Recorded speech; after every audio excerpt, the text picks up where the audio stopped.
So we have a question about the cytoskeleton. Could you explain the difference between centriole and centrosome? Centriole is the part of the centrosome. So it's just a structure that forms the centrosome, because centrosome is the generalization of all these structures. And when we didn't have very advanced techniques to kind of take a closer look at the structure of the centrosome, scientists from all parts of the world, they started investigating it and started naming it, naming it as they wanted. So some people started naming it centriole, others centrosome, and in the end, when they defined smaller parts of the centrosome, they decided to give the name of centriole to these long 9-unit structures. So these 9-unit structures are centrioles, and they, both of them, and the filaments, they form the centrosome. Okay, so we have two questions, and the first question about the cytoskeleton of the organelles.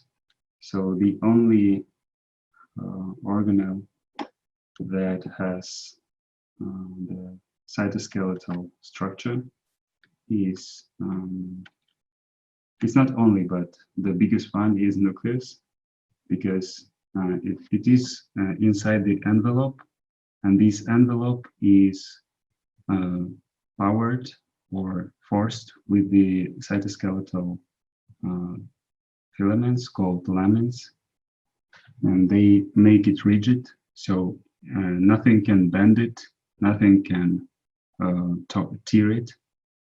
That's why these filaments form kind of protection for the nucleus. And as I said, some of the organelles are fixed in space, and it means that these, just a second.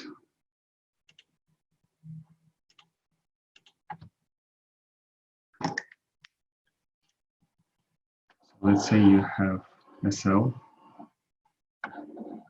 and you have mitochondria or Golgi apparatus. So if you don't have something to keep them in the place, they will be floating inside the cell. So one mitochondria to this side, another to here, and everything would be floating freely. And we actually need to make some compartments of the cell that will be doing some function according to the place that they are located at. Let's say you have a neuron with a huge axon, and this neuron needs to really concentrate some of the vesicles in the axon, in the terminus of the axon, so some neurotransmitters. And some of the structures need to, organelles or anything, they should be in dendrites, for example. So to be able to separate these compartments from each other, we need some kind of mesh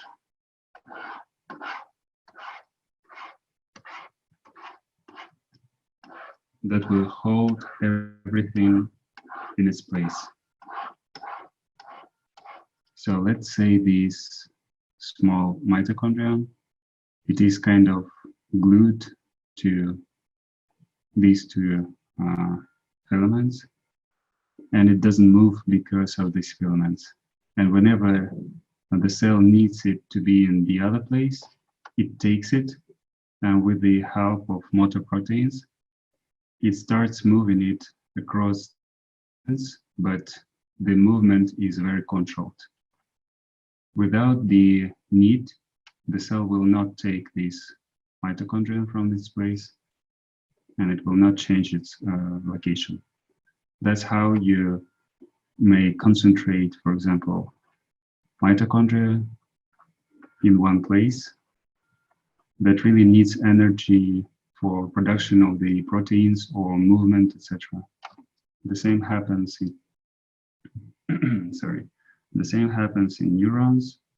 So because of this mesh, we can concentrate the neurotransmitters in the axon and some mitochondria to receive and send the signals in dendrites, for example. And this is why we need the cytoskeleton mesh that fixes the organelles in their places.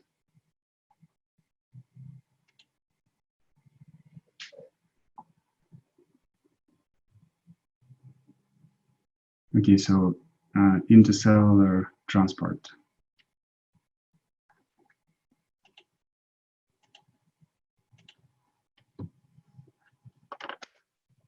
So you have to understand one thing. So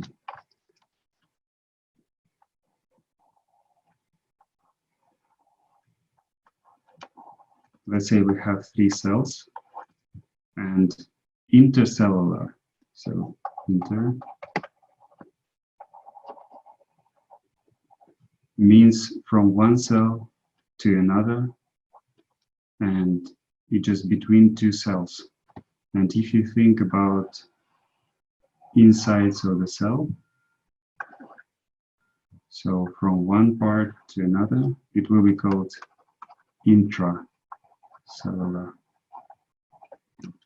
So which one you asked? Was it intercellular or intracellular? Inter, okay. So intercellular is usually having, okay, so it's 3 types of the interaction. So one might be paracrine, autocrine, just a second, endocrine. So these 3, I'm not really sure if they're called like this, but I remember them like this. So all of them are related to the intercellular interactions and intercellular transport. So usually we mostly have paracrine and autocrine processes that happen to transfer some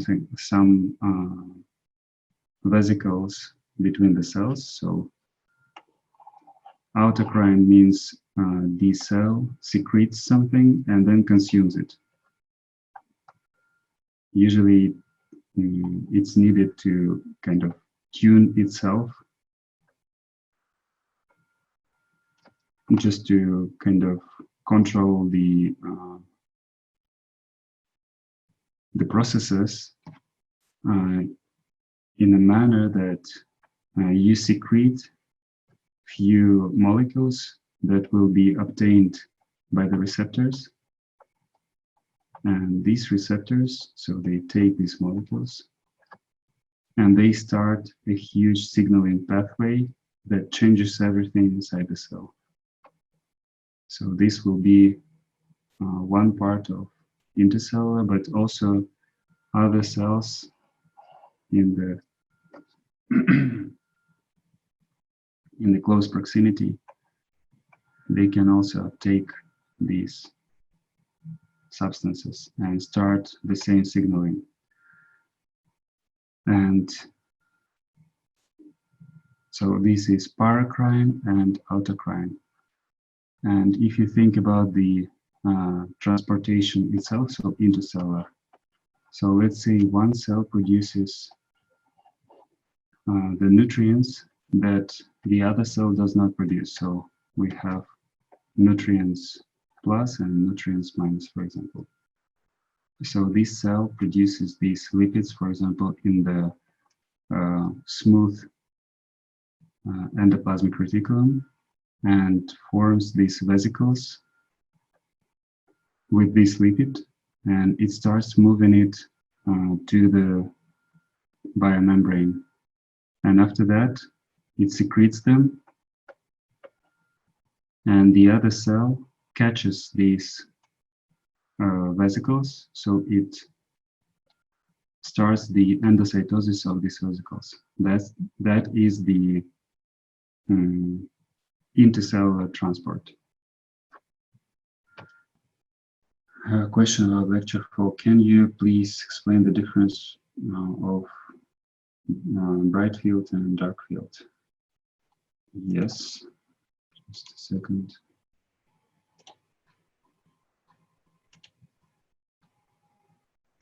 But I guess this question was on one of the previous Zoom sessions. Okay, so in the bright field and dark field, we have the same set of objectives, but we have different illumination of our samples. So let's say this is a cell.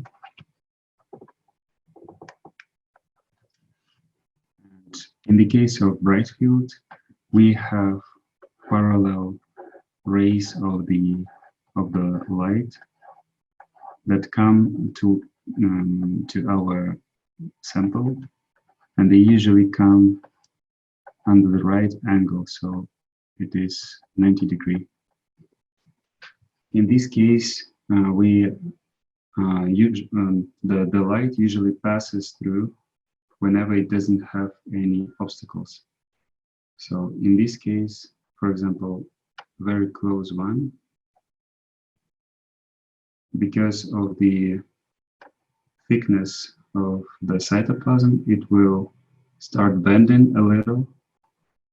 So this part of the cytoplasm, it will look much darker, or a little darker than the other thinner part of the cytoplasm. Whenever we have, sorry, whenever we have rays coming to a solid nucleus, for example, this light is scattered, and we lose this part of the light beam. So this is the light beam. And for example, this guy will also be scattered. So this one will bend a little, and this guy will still go in a parallel way. So in this case, the objective will take or will catch only the parallel rays, and we will see something like, so this is what we see. So something like this, and this part will be very dark, and since this part is bending a little, so this will be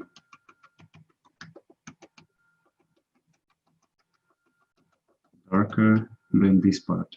So this is super bright, this is bright, this is a little bright, and this is dark. So this guy is dark. And this is the bright field microscopy. Everything goes in a parallel way, and we lose the scattered light. In the case of dark field microscopy, we intentionally start illuminating under the angle. So we have this parallel light beam coming like this. So this is the light beam.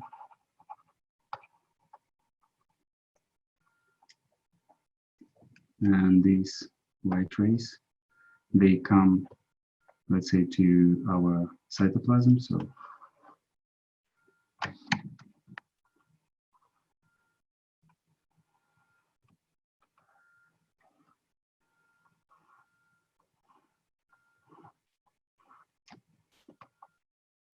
and we lose this part of light beam. We don't catch it with our objective. But whenever we have thicker parts or very solid ones, some of them will be scattered. So this guy will be scattered in this direction, but this guy will be scattered towards our objective.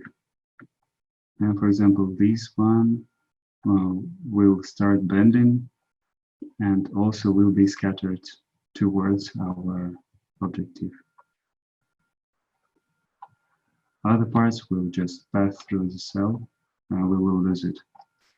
That's why when we look at this part, what we see is actually everything dark.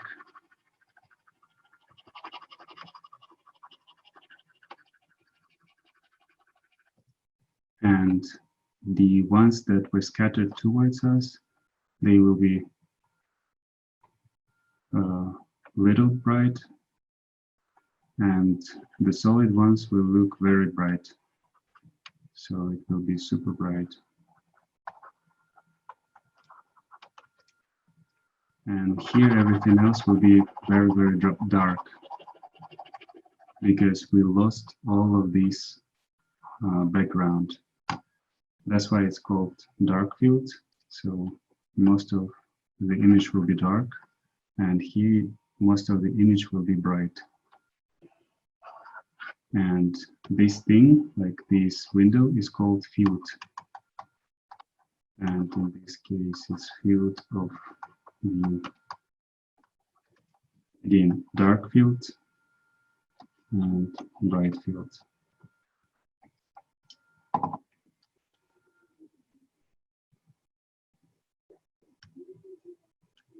Another question. How do actin filaments work in the cell? Camilla, so they are polymerized and they form some kind of mesh. So mesh is this network of filaments, and this mesh is kind of inside the cell. And sorry, and if we have motor proteins, they can start moving across. So let's call these guys actin filaments, and this is the motor protein. So it kind of binds to the actin filament and starts moving across it. And if you have like many filaments that are interlinked, it can move from one filament to another. So it's a kind of path for this motor protein. And whenever it moves across it, it kind of gets to the place that it needs to be at. And since the whole cell is kind of holding this mesh, it means that you can get from one part to another easily. But to move these motor proteins, they use ATP. And this ATP is, as I said in previous lectures, they hold the energy and they can easily share this energy. So it's a energy dependent process to move from one part to another with the motor protein.